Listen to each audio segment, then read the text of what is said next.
Yo, what up? How's it going? Welcome back for another video. Got a huge patch today, 12.6. My power went out this morning, woke me up. I'm on 3 hours of sleep, but let's get into it. All right, here we are on the first tab. Before we get into it, very big patch, even reworking a big trait, reworking HEXTECH on this patch. And they're trying to make a slower meta. They've been trying to do this. And I've already looked through a lot of the patch notes, and I'm very excited about a lot of quality of life changes. And they added a lot of balance levers for the devs and some of the, they're addressing a lot of the design flaws with the set. The set has a lot of design flaws, and they're actually implementing a lot of solutions to those problems. So very cool stuff in this, and I hope it works out. So on this, it's just a system change, just some nice quality of life. You can now use some hotkeys to do some more stuff in the game. So like tab to toggle combat recap. I'm pretty sure that just means you can just switch between health and health in your combat recap by pressing tab. Very cool adding these hotkeys because I don't like clicking the screen either. So very, very, very cool. And then augments. This is actually relevant to your game. This is just nice quality of life up here. This is actually relevant to your game. You can no longer be offered 3 economy augments in the same round. Very, very, very awesome, because sometimes you don't want an economy augment at all. A lot of times I will go, it's weird to go through like rules of thumb like this, but a lot of times I want 1 econ augment early game, and then I want 2 combat augments to help my team. That's not always true, but whenever you're offered 3 economy augments and you already have economy augments, that feels really, really, really bad. So not having the choice feels really bad. So very, very, very good quality of life change right there that will actually affect your games. Time to choose augments have been slightly reduced. Now this is because of a bug. This is because of bugs with Recombobulator and a lot of other bugs. It does kind of suck. I like having this extra time because it gives me time to talk to my chat and stuff like that. I usually spend a lot of time agonizing over my choices and having a good time. So this does suck for that. So you guys will have 2 less seconds, but overall this is just a quality of life change with there are some very major bugs, especially with Recombobulator. Your Recombobulator would not even activate, or crazy stuff would happen. So there's no other way for them to fix this at this time. So this is the only way to do it, removing 2 seconds. So you guys will just have slightly less time to choose your augment, but it shouldn't be that noticeable. All right, now on to the juicy stuff. What you clicked on the video for, and that is the HEXTECH is getting reworked. There's some more juicy stuff in this, by the way. Very juicy stuff. All right, HEXTECH now scales based on the number of augments in the hex core. Very cool. Very, very, very cool. I like thematically how that makes sense as well. So bonus shield and magic damage per augment, 20%. Base shield. The base shield stats are going down a little bit, it looks like. Base damage is going down a little bit, but that's because they're adding scaling in. So here's the scaling that we're going to be adding right now. So this is the current stats, and this is what it's changing to. So it's actually going to scale throughout the game with augments. The reason why they're doing this is because HEXTECH has a problem that it's very strong at 4 and 6 early game and mid game, but really falls off a cliff. And normally 6 unit traits should kind of fall off. They should fall off. They certainly should fall off later on in the game, unless they are difficult to achieve. HEXTECH is not a synergy that is difficult to achieve, but I do love that they're adding all of these balance levers. So they're giving themselves a lot of ways to balance this very difficult to balance trait in the way it was released. So I'm a huge fan of these changes. Maybe HEXTECH will be a little overtuned after this. Maybe it'll be a little strong, but they said they're willing to do a B patch on this, that type of stuff. So keep a really close eye on HEXTECH. HEXTECH should feel a lot better to play just because of the scaling. Should feel nice. And I do love all of the numbers they added in here to get balance levers to the devs. Keep an eye on this, guys. See if this is going to be very strong. They're also trying to implement a slower meta, which does help HEXTECH. So, I definitely see a world where HEXTECH will be pretty strong, but we'll see. Now, to address some of the stuff with HEXTECH, and the reason why HEXTECH was such a toxic trait when on release was because one of the reasons why was because of how easy it is to play and how easy it is to fit in a bunch of, really annoying stuff like Enforcer. So Enforcer is being changed from a 2 to 3-piece trait, and it'll activate exactly the same way, but the stun duration is buffed by 1 second. It's actually being reverted to what it was at the beginning of the set on set release. So it is getting reverted to that because it is harder to achieve now. And now this looks bad, right? If you're just looking at it, you're like, man, it's gonna be so hard to fit Enforcer. But the problem with Enforcer, it's just a design flaw of this set. It's that it is way, way, way too easy to fit because Sejuani and Vi share the trait. And this is their solution to addressing the problem of HEXTECH Bruiser being way too easy to play because you can just fit so many synergies in. This has been a problem the whole set. And to address it in the past, they've just gutted the numbers to make you not want to play those as much. And now they're trying to actually address it in a design way. So I'm a big fan of this change. It does feel bad and it does feel weird, it being a 3-piece trait now. But the fact of the matter was, it was way, way, way too easy to play, and it is so unfun to play against. So they just had to mess with this. So we'll see how this plays out. But it's just a design flaw in how they made the bruiser tree way too easy to play, and now they're trying to address it. So I'm a big fan of what the devs are trying to do here with all the good stuff. So all AD champs. We're currently seeing AD damage too high across the board, making champions that rely on star scaling and AD scaling spells do more damage than we think is healthy for the game. So base AD is being lowered for a lot of champions across the board. So look at all these champions. All of their AD is getting nerfed. And Mordog talked a lot in his rundown. He was talking a lot about the biggest offenders were units like Warwick and Talon dealing more AD damage than AP when they're supposed to be, you know, more so magic damage. They're hybrid damage dealers, but they're supposed to be more so magic damage. There's a lot of AD damage. I've noticed this myself, that there's a ton of AD damage in the early game. That's what makes bodyguards. That's what makes 4 bodyguards so strong in the early game, is that there's just so much AD damage. I think this is good. I think it's a good change. I think there's too much damage in the game, and it's nice that it's lowered a little bit. So very, very, very cool. Interesting to see what this does to like bodyguards, stuff like that, because bodyguards, you know, looking at this, bodyguards should be, this is a buff to bodyguards. But if people actually play more AP item holders in the early game, then it's not. So very interesting to see how this will actually impact the game. I would venture to say that people don't actually change their play patterns at all, and damage just goes down, and bodyguards are just going to be really, really, really good. But we'll see what happens. We'll see what happens. But also HEXTECH got buffed, which makes Bruiser better. So I'm a big fan of this change. Very hard to extrapolate what this means for the meta because there's so many other changes going on. So we'll just have to see how this shakes out. But very, very big fan of the change. Okay, champion changes large. They're going to do more champion changes at the end, but this champion change is large. So Caitlyn is getting buffed. It's a compensation buff because Enforcer is being, you know, essentially removed from her being able to use it in the early game. It's so hard to hit 3 Enforcer unless you have Enforcer emblem. So they're buffing her base stats and making her a much better item holder. I think she'll actually be a really good item holder. And Mordog talked about it in his rundown. She was actually being used by GVA in the tournament for an item holder. Caitlyn has always been an underrated item holder. So getting this nice attack speed buff will make her a very good AD item holder, very good Rage Blade, Shiv item holder, that sort of thing. So be looking out for Caitlyn as being a strong early game unit to carry your item. So be looking out for that and see if that does anything for you. But you know, this is compensation because she is losing Enforcer. So all right, Malzahar. So this is a nerf to Malzahar's mana. So his first cast will essentially be at the same time. It is 30 mana. This is a response to Synaptic. So they don't want to nerf the Synaptic trait in Mutant because it's really cool. It's really fun. Like whenever you make like a Synaptic, Aurelia, Vi, Ari, Tahm Kench, that sort of thing. They want that to still be cool and very fun. I'm totally down for that. They just want Malzahar, the biggest offender of this, to be nerfed. And so essentially what this change will do, instead of him just cast auto, cast auto, cast auto, he'll cast auto, auto cast, which is a massive change. It essentially doubles the amount of time it takes for him to cast. So this is a huge, huge, huge nerf to Synaptic Malzahar, which was incredibly oppressive on this last patch, if you didn't know. They buffed his base attack speed as compensation for this. It's going to help him as a Sojin user. So this actually makes him a lot more strong with Sojin and his base mana being much higher. So he's going to be very good at Sojin, more so than blue buff. Doesn't mean he can't use blue buff, but he'll be much better with Sojin, especially when you're running non-Synaptic builds. You're just running Arcanus, that sort of thing. Item holding for like a Victor, that sort of thing. It'll make a lot more sense to build Victor-esque items on him than it does to build Ari type items. And then he's getting an overhaul damage buff right here. So if you guys end up building Sojin, he should feel about the same power level because he's getting these compensation buffs. But if you're not playing Sojin, and if you're playing Synaptic, he's going to be heavily, heavily nerfed, which is really, honestly, well-deserved. So Malzahar, still good as like a Victor item holder. So keep playing him as Victor item holder, or you can actually win games with him if you get him 3-star and just play with like Victor items and some other mutant traits. So very cool.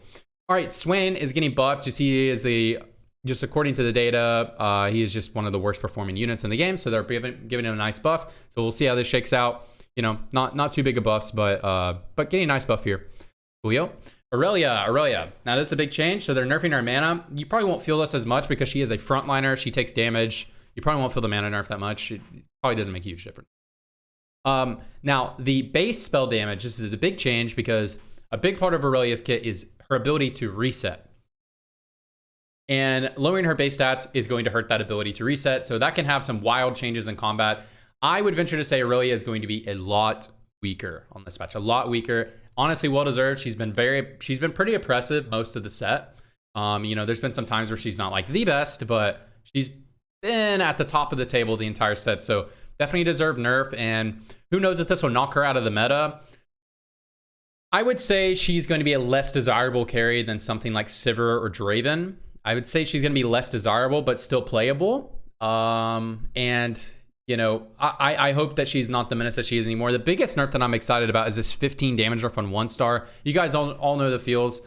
Someone gets an Aurelia 1-star on like stage 3 and they just clean you up for the rest of the game. They can clean you up on stage 4. You know, Aurelia 1 sometimes can out damage like 2-star 4 costs. And it's just like, what is happening? So very, very, very, very happy about that. Very happy to get out of an Aurelia meta that it feels like we've been in the entire set.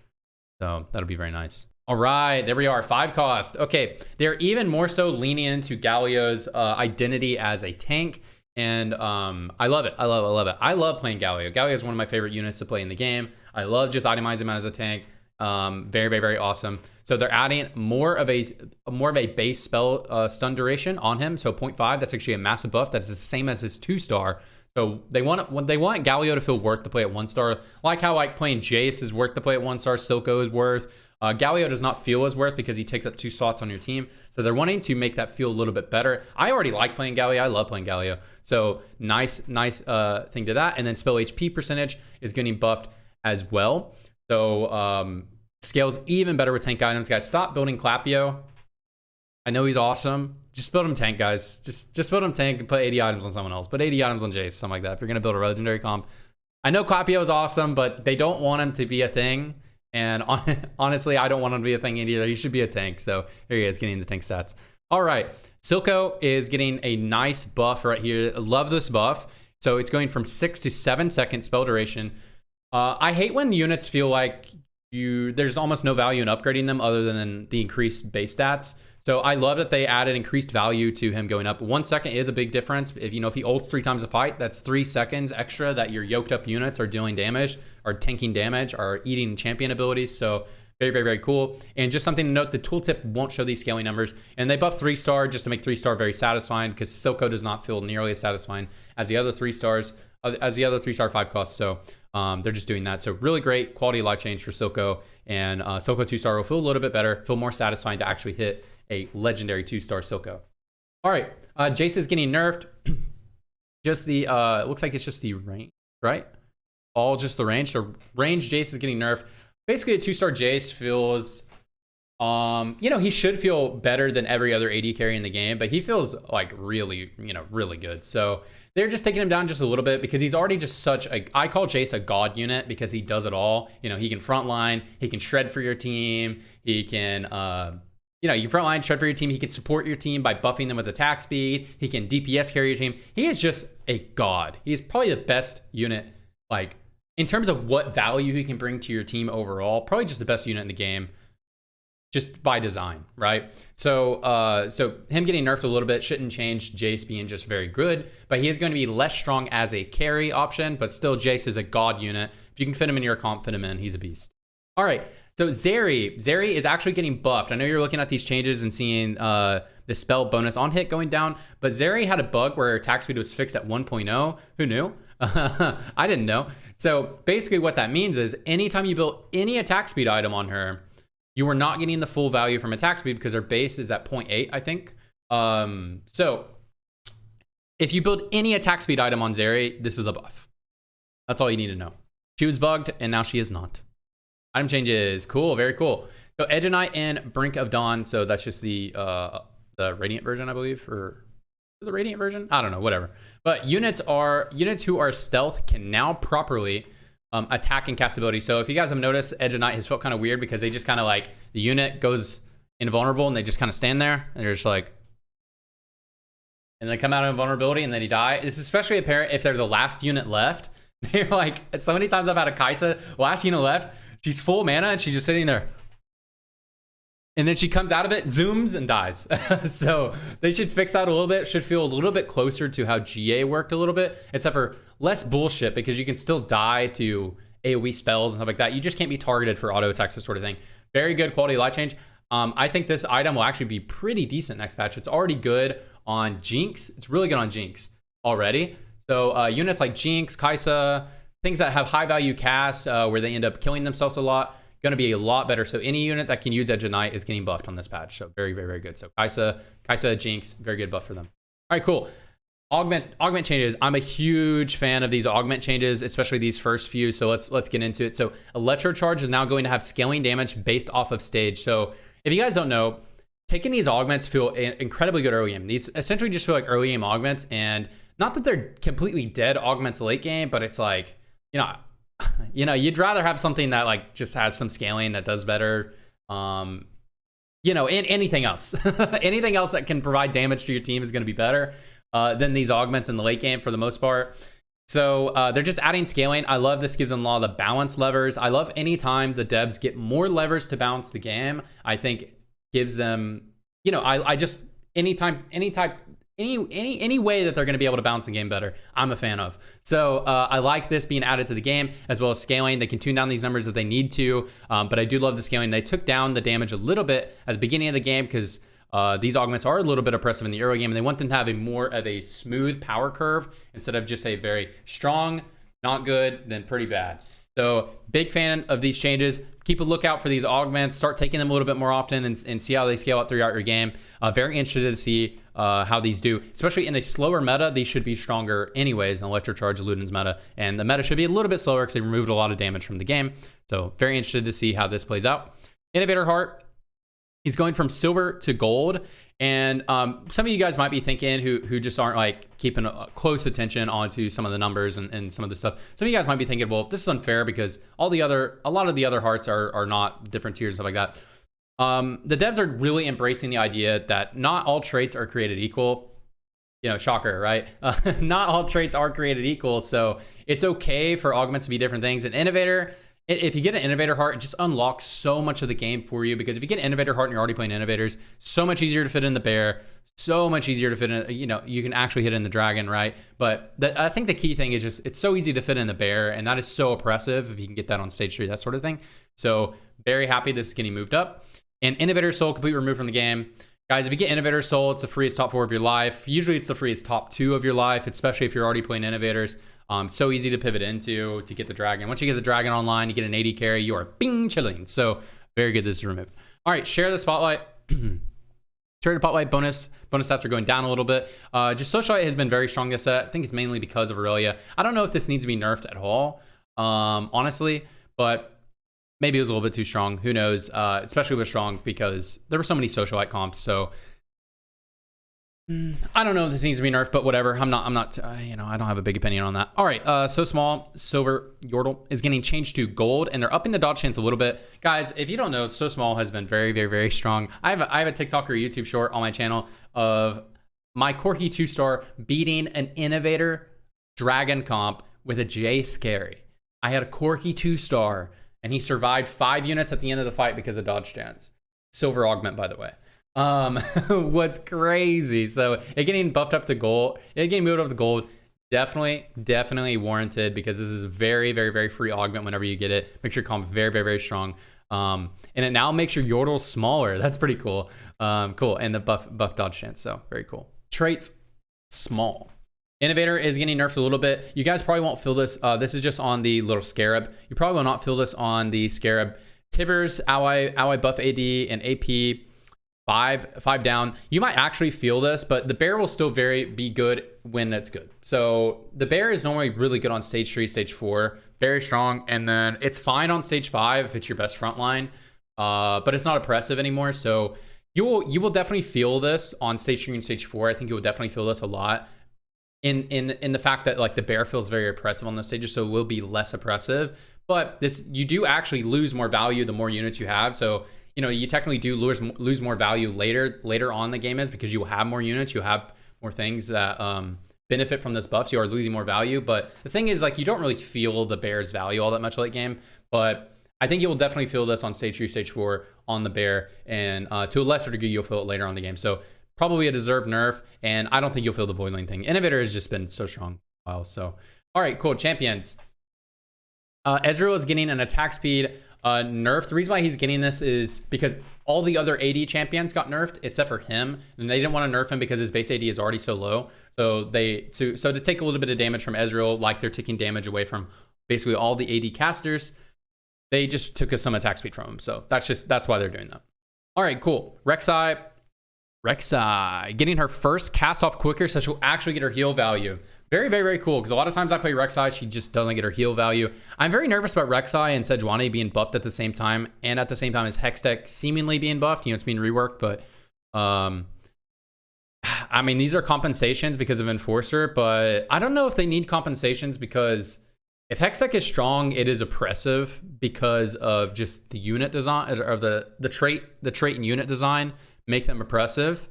Just the tags, just looking at the, just guys, look at these 2 costs for 3 tags. Come on. So I don't know if they need these buffs, but we'll see how it shakes out. But they are getting these compensation buffs, and Rek'Sai probably needed this buff, but Sejuani is getting a compensation buff for Enforcer. Okay, Corki, his spell damage is going down a little bit, which is probably warranted. I mean, how many times do you guys play Corki and Lucian, and your Corki will out damage your Lucian when he really should? I mean, Lucian is a 3 cost, Corki is a 2 cost, and a lot of times Corki out damages the Lucian. It does have to do with a lot of positioning and fight RNG, but still, it does feel a little bit weird that Corki can reliably out damage a Lucian. So it is kind of strange. So I don't mind him getting some damage nerfs here, and yeah, Corki's felt pretty good the whole set, so I don't mind him getting nerfed.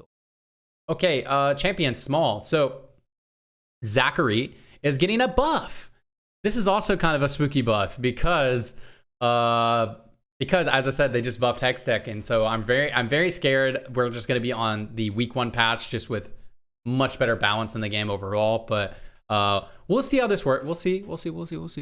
I don't know if Zach needs his buff. I love itemizing Zach, but I'm glad he's getting buffed because I love playing him. So Zachary's going to feel pretty good. All right, Draven, his base damage is getting nerfed on his spell. Now, what you need to know about this, if you don't know, his base damage actually scales with AP. And so this hurts if you play Draven Vertical Debonair. So if you play a lot of Debonairs, you play 5 and 7 Debonairs, this is actually going to lower Draven's damage quite a bit because this does scale off of AP. Also, if you were, putting a leftover death cap on Draven, will feel a lot worse. This happens a lot with AD units, is they want to give them AP scaling so that you do have value building AP on them, but they never want that unit for AP to be comparable with the AD damage. This was a problem with Aphelios in the past, so they're just addressing that, and that's why he's getting a base damage nerf, is they don't want AP to be a comparable stat to AD when he is clearly supposed to be an AD champion. So that is why he's getting taken down a little bit, and as well as he was going to be a lot stronger on this patch with Aurelia being taken down anyways, so this is fine that he's taken down just a tiny bit. Cool, it should still be fine. So Mistral is getting nerfed. So it was giving your team 20% attack speed and 10% attack speed, and it was just a little bit too strong because most of the time you have this item, it's going to be because you took Future Sight, so you already know who you're going to fight, so you're going to get a ton of value from the item, and you get a value from the attack speed. I really don't have a big opinion on this. I'm happy it's nerfed because I have never once taken this item in my life because I'm not a rat. No, I just can't be bothered. I'm too lazy. So I don't take that item. So I'm happy it's getting nerfed, but yeah, it probably needed to be nerfed as well. Cool. I'm happy. All right, augment smalls. These are some small changes. So component grab bag can no longer grant 3 of the same components. Awesome quality of life change. Never gonna have 3 cloaks, 3 chains. You can still have 2 chains, you know what I'm saying? But never gonna be stuck in that situation. All right, cybernetic shell is getting taken down.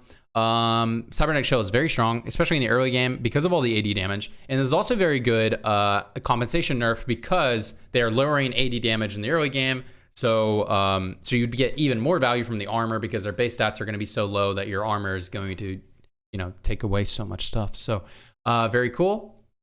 Golden Egg added a Tactician's Crown to the 100 gold loot drop and reduced the gold amount to 75. So the reason why they did this is because, whenever you're running the Golden Egg, you have to lose a ton of rounds, or you seemingly should lose a lot of rounds because you're down a prismatic augment for several rounds, right?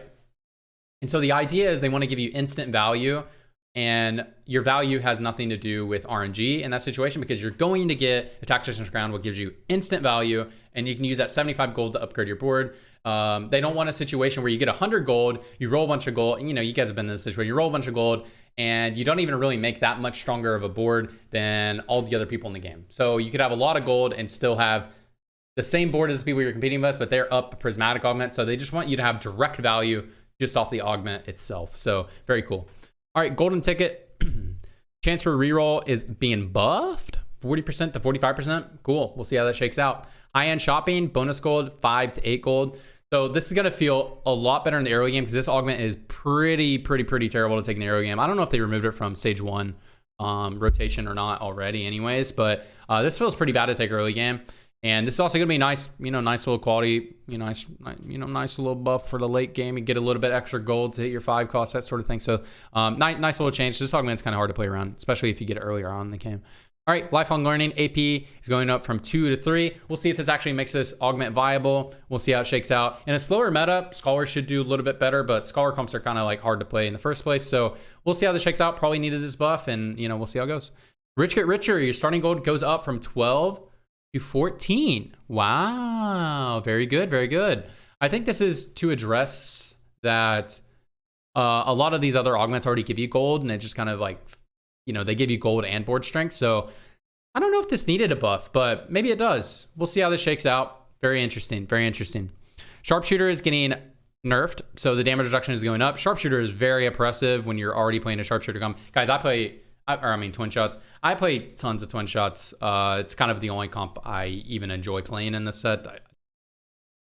But it's really the only comp that I really enjoy that much. So even I, as a twin shot enjoyer, think this should be nerfed. It probably needs to be nerfed. Very oppressive. All right, Smoke Bomb is being, I don't know if this is a buff or nerf. We'll see. You go into your health, you go into your stealth a little bit earlier. I honestly don't know if that's a buff or a nerf. I can't tell. It really would depend on fight interaction. So I don't even know what to think of this change, honestly. Tiny Titans no longer available on 4.6. God bless. Nothing feels worse in this game. Well, there's probably things that feel worse, but almost nothing feels worse in this game. Maybe you're playing a very tight lobby. You're in a very tight lobby. You get presented your augment options. You have to take a real shit augment, and you see the 2 other people you're competing with replacement get Tiny Titans, and basically your chance of overtaking them is, non-existent. So that feels really bad. So I'm very glad it's being removed from 4.6. This is a terrible augment to take early game. So this is a huge nerf to this augment overall, because this augment is terrible to take on 1-4. Very bad augment. But this should be a lot better on mid game, especially if you already have the item components you need, or your core item components you need for your carry will be a lot better to take. It should still be decent mid game, of course, but yeah, the only time I would ever take this augment is going to be on stage 3 now. All right, cool. Titanic Force is getting nerfed. So Titanic Force kind of rides under the radar a lot. I looked at my stats on my main account, and this was my best performing augment overall. So probably needed to be nerfed. Very good, especially if you're rerolling or playing bruisers. And the bruiser HEXTECH tree just got nerfed. So so good catch by the devs right there. Woodland Trinket is getting buffed. It's going up to 360, guys. Wasn't this released at like 200? It was so bad on release. This is going to be very good for tempo. Very good early game and mid game. Especially good early game. Very good early game. I'm going to actually take this early game and try it out, because you should get a lot of tempo from this. Still going to be useless late game though, unless you're doing some cheese Dark Star stuff. Okay, they're talking about double up here. Guys, I don't play double up. I've played exactly 3 games of double up ever. If you guys want to read through this, you can. I'll let you guys read through that. If you guys are double up players, I'm not going to read that. I don't play double up. Sorry, guys. Bug fixes. All right, if you guys normally click off on bug fixes, do not click off on bug fixes. But bug fixes, they actually matter a lot. Okay, Renata's poison damage should now always properly be removed after she dies. So I guess I was bugging out sometimes. Zarya is no longer capped at 1 attack speed. We already talked about that. Lucian and Corki's attacks can now crit while Sharpshooter Augment is active. Does that mean... Does that mean just the Sharpshooter procs? Because I play a lot of this comp, and I build crit Lucian most of the time, and I guarantee I'm still critting. So I think it just means the Sharpshooter bounce. And I actually did notice that sometimes. I was critting less often, but I just thought it was crit chance, but it actually was bugged. So cool. Spells will no longer crit without Jeweled Gauntlet when empowered by the Innovator Dragon. So apparently, your whole team was getting Jeweled Lotus whenever you get an Innovator Dragon. So that's actually a big nerf to Innovator Dragon as well. Very, very cool, because I don't know, guys. I don't like playing against a dragon. I don't know about you guys. The dragon's very cool, but I don't like playing against it. Aurelian Cosmetics will no longer target untargetable units with their abilities. You said this happened a lot if you had the repair augment for Innovator. I forget what it's called, but yeah, this happened a lot in that situation. So nice quality life change. Double Trouble will now always grant a 2-star unit when you have a 3-star unit, even if no copies are left in the pool. This was most apparent if you had a 4-cost, because if you have a 4-cost 3-star and you're running Double Trouble, which is really unlikely scenario, but if you were doing that, that means that it's likely that there's not enough of that 4-cost in the pool left. So if you had a 3-star Aurelia, it was likely that there weren't enough of those in the pool, so you just couldn't get one. So now it'll actually just manufacture that 2-star unit, even if there's not enough units in the pool for that unit to exist. Cool quality of life change right there. Dragon's Call no longer triggers against the first tick of Talon's ability. So Talon will not trigger this effect anymore. Interesting. Because he doesn't have an ability cast. Interesting. Okay. Cool. I didn't know that wasn't intended. Tomkinch will properly, maybe it was like double proc, I don't know. Tomkinch will properly spit out his targets or digest enemies in his belly when he dies. This has been a bug for both sets. You guys have known the thing. Tomkinch eats. It's actually a very strong mechanic for Tomkinch. He eats, and then if he insta-dies, he's still CCing them for a while. So he will no longer do that. Good quality life change. Felt weird when he did it, but that actually is a pretty big nerf to Tomkinch. Fixed an issue causing Meganar's ability to fizzle when his target was further than his boulder range. Wow, that's a great fix. Double up. I don't care about double up, but mutants without, I'll just read it. Mutant units without the mutant trait active no longer gain bonuses when allied units die while being reinforced from their partner's activation of Voracious Appetite. Cool. All right, guys, that is it for the set, it for the patch rundown. I'm not going to try to extrapolate much from this, like predicting meta, because there's just so many changes. It's hard to even know what the landscape will be like, but it looks like the meta is going to be slower. They removed a lot of damage from the game. They made traits like HEXTECH stronger. They made some of the passive damage traits have scaling on them, which should most likely make them stronger. So I would predict a slower meta. I would think Sivir is going to be very good. I would think both versions of Sivir are going to be very good on this patch. Attack speed Sivir and attack speed Sivir, like the Shiv build, and Draw AD Sivir, I think will also be good, even though she did get taken down a little bit. Her whole tree and her whole comp got buffed this whole patch. The only thing that didn't get buffed in her comp was Jace. Jace got nerfed, but Jace doesn't need to deal damage in that comp. He just needs to buff Sivir. So Sivir should be a lot better this patch, even though she was already good. I think that she'll be pretty good this patch with the combat being, I mean, even the devs said this, they want the combat to be slower. Sivir benefits a lot from slow combat, and they buffed her tree, gave it scaling. They buffed the units in her tree. They buffed Zac if you want to play bruisers. So probably in a Sivir meta, we'll see. That's what my guess is. Sivir, slow-esque meta. Maybe Ahri will be pretty good if Sivir's good. You know, both units benefit from a slower meta. We'll see how that shakes out. But anyways, that's going to be it for the patch notes. Appreciate all of you guys. If you guys want more of me, I stream at twitch.tv/TFT. Been playing TFT, but playing some other games. Been kind of, you know, just playing enough TFT to maintain my knowledge on the meta, that sort of thing. But you know, I'm kind of just playing other games right now. But maybe this patch will reinvigorate my passion for this set. We'll see. I hope so. I am excited to try this patch, but my expectations are still pretty low. I just don't really like this set that much. But we'll see. If you guys want more of me, follow me there. Follow me on Twitter. I post pretty much every day and all that good stuff. So appreciate you guys, and I'll see you guys on the next video. Bye-bye.